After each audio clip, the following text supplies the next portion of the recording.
What's going on, MSFers? Duelim here, and today we're going to be talking about the weekly blog for September 19th, Arachnid Imposter. That's right, we are finally getting Superior Spider-Man. We're also going to have our first leaderboard event for Purple ISO 4 that was just announced this week.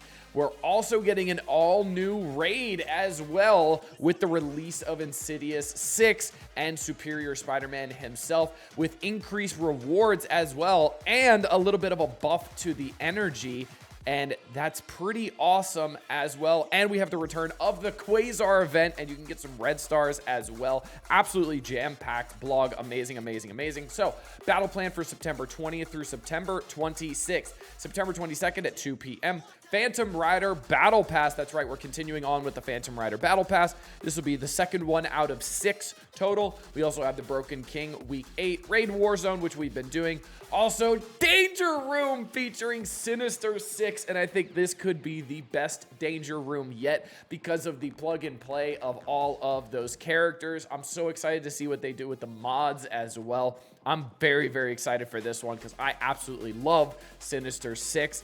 Then on the 24th, which is going to be Wednesday next week, we got Superior Spider-Man, and that is a 12-day gap between Hobgoblin and Superior Spider-Man, which is one of the biggest gaps we've ever had in recent memory. If I'm wrong, please let me know, but that is absolutely crazy. I think that's because we have the Phantom Rider Battle Pass as well, and Phantom Rider unlocked, and I think that is what they are trying to do for sure, is kind of make it a little bit easier on gold and training materials. Then September 26th, Superior ISO Evolution. Hobgoblin added to the Antimatter store as well. Absolutely amazing. And we've got Fantastic Four to bumps and direct Red Star promotions and Diamond promotions added to the Antimatter store. So if you do have a lot of Ultimus credits, make sure you're popping a bunch of those to get Fantastic Four up and running and maxed out very, very quickly. We got Thunderbolt characters, direct Red Star and Diamond promotions moved from the Antimatter store to the Elite store. Yawn, I mean, who cares? Accursed is farmable now, which is absolutely great. We got the Hood, Helverine, and Satana. The Hood, Raid Store, Raid Orb, Satana, Spotlight, Raid Orb, and Helverine, Hard Nexus 1-9. I just need Helverine, so I will be farming that up. That'll be the first campaign node I farm in a long, long time. Let me tell you, I have 20-something thousand energy. So yeah, that'll be great. Hyperion exits the Spotlight Raid, moves to the War Store. Yeah, that's not clustered up enough. Cool.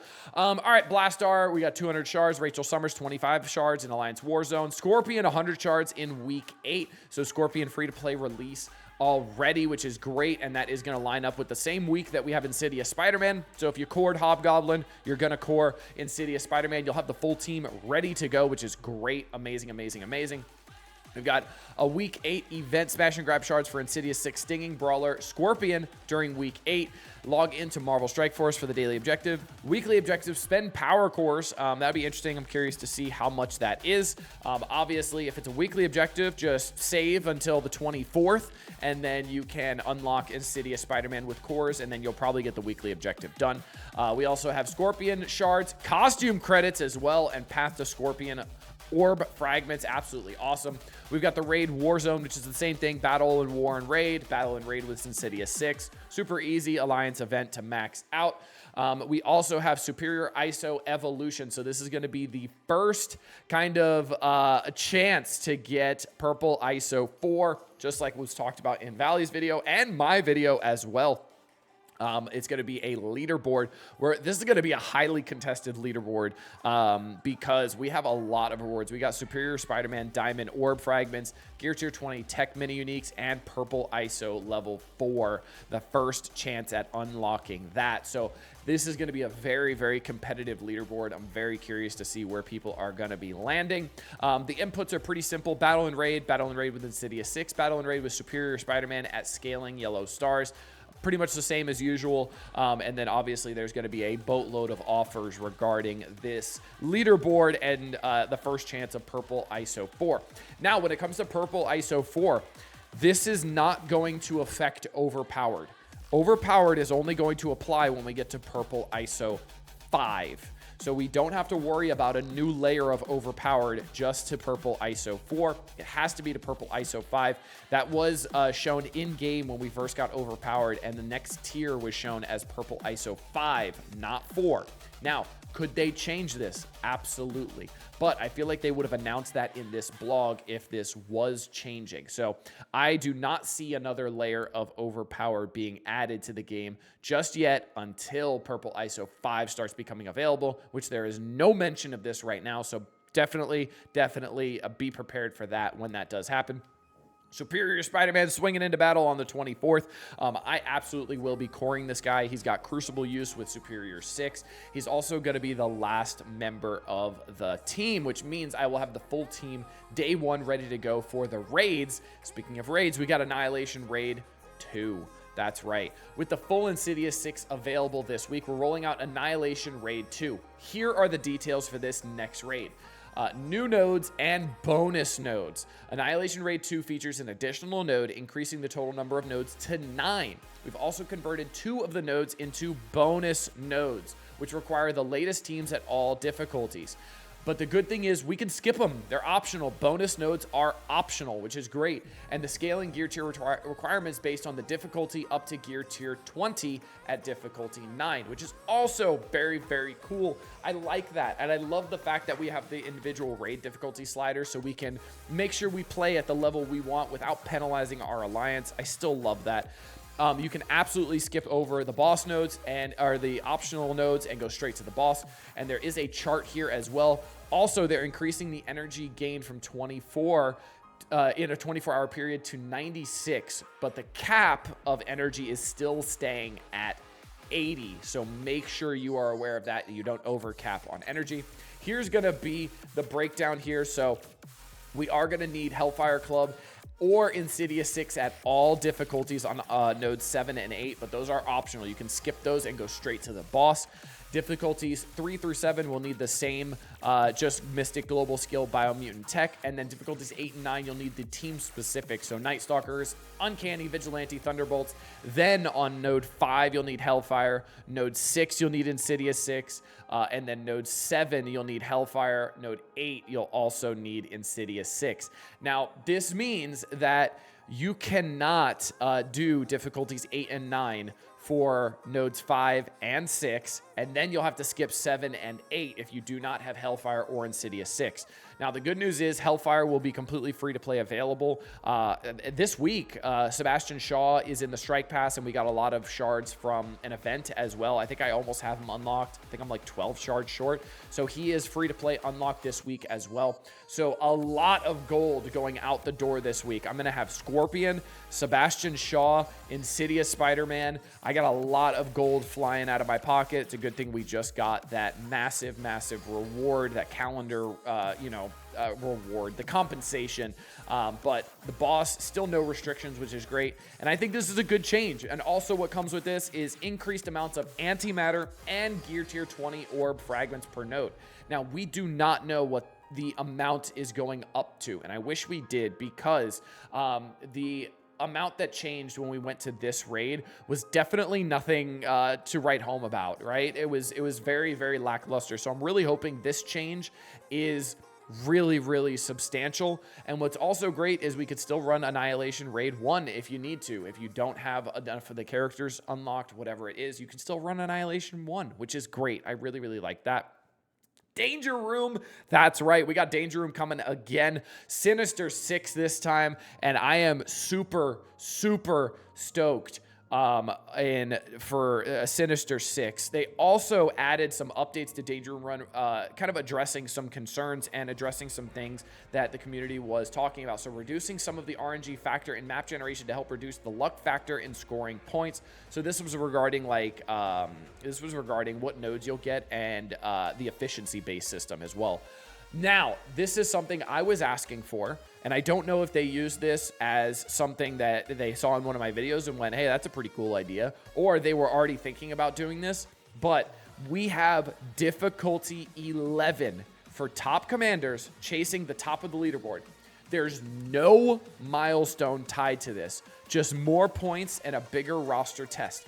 Period, plain and simple. More difficult content, No milestone rewards to it, purely for fun if we want to push it, and the leaderboard for bragging rights. This is absolutely amazing. I think this is so great, and I could hear Bendable Straws just foaming at the mouth at this, at so happy that he gets to play this. I am so damn excited for this.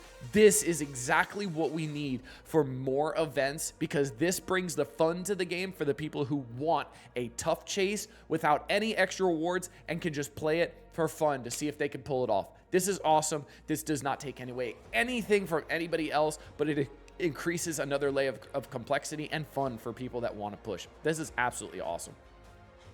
Elite Combat Mini Boss Mode on Node 10 for all Danger Room runs. Just like the final boss mission, the mini boss will also be the same for each run. I love this too. A little halfway point, a mini boss. I think this is an absolutely great idea. And we have mandatory care packages that contain heroes or combat modes. Combat mods, it's supposed to say. As every run features these care packages, they won't penalize your score for taking the package. Also very great. And I hate being penalized for taking the package, don't you? All right, moving on. The Danger Room doors open on September 22nd at 2 p.m. Pacific, so that is going to be obviously on Monday. I'm very excited for this. And we'll have the full Insidious 6 team on Wednesday as well. We'll have a Superior Spider-Man, so make sure you're getting ready for that as well. Invasion event Quasar updates. That's right. If you didn't quite get to Quasar 7-7 during Chapter 1, you can still power up this legendary character to full effect during Chapter 2. We've updated the Invasion event, and now this is very interesting. So Quasar to include Yellow Star promotions in addition to Red Stars, along with allowing you to use any Harbinger character for most of the Invasion event, which is absolutely great. I think that's awesome. The Invasion event Quasar will appear roughly once a month and include the following updates to the trait requirements. The fact that they're saying once a month, absolutely amazing. They're telling you what is going to happen. They're telling you what to expect. So we do have Stargates, unfortunately, but the Stargates don't really affect you all that much until we're getting to missions 9 and 10, because right now, Vigilante, fully farmable, Thunderbolt's fully farmable, Accursed, now fully farmable, Fantastic Four, not yet, but any nodes that require Fantastic Four also have Accursed on it. And that is pretty awesome. I think that is great. And obviously, as Fantastic Four becomes farmable next month, because they just got added to bumps, then you could use Fantastic Four on this. Now, you are going to be getting a 7 yellow, 4 red from the updated Quasar event, right? But you're also going to be getting dark promotion credits via the milestone rewards in order to promote Quasar to Red Star levels 5+, which I think is great. Giving dark promotion credits instead of just giving the upgrade to Quasar, because if you're happy with a 7-4, you could take these dark promotion credits and apply them elsewhere. Shadow King, Mephisto, Old Man Logan. Don't do Captain Britain, please and thank you. Save them for the future. Maybe Odin is coming potentially. Maybe a new character, whatever it is, right? Whatever comes in the future, this is absolutely great. I love this. This is very good. I'm not the biggest fan of the Stargate, but the fact that the Accursed or Fantastic Four is part of it is great, and Accursed is now fully farmable as of this week. I think this is great, and it's going to be replaying once a month. Now, I'm wondering if people who have him at 7-7 will be able to play this event for rewards, just like we have Shadow King and the Dark Promotion credits, right? Because some people might need those if they are newer players or mid-game players that did max out the Quasar event, but they do still need Dark Promotion credits. I hope we're able to play that. So it does begin on the 24th, which is Wednesday, which is absolutely awesome. Love it. And then we've got Twitch drops as well, 200 L4 training materials, 10,000 antimatter, and then 10 Superior Spider-Man character shards as well. So if you get these 3 hours unlocked and get those 10 shards early, when you core him on that Wednesday, then guess what? You only need 90 shards instead. So that could take away a whole orb away from you. And then we have a Friday free claim where 200 Pumpkin Rain milestone points and 5 Scorpion shards. So an absolutely jam-packed blog. We've got the Quasar event, a new difficulty for Danger Room, absolutely amazing. We also have changes to the raids, a new raid coming already, absolutely amazing. Changes to the energy. Then we've got Superior Spider-Man coming next week. We've got the first availability for Purple ISO level 4. Absolutely amazing, massive blog today. I am very excited for this. This is absolutely awesome. Hope you guys enjoyed this one. Let me know what you think down in the comment section. Until next time, this has been Duelim. Later, MSFers.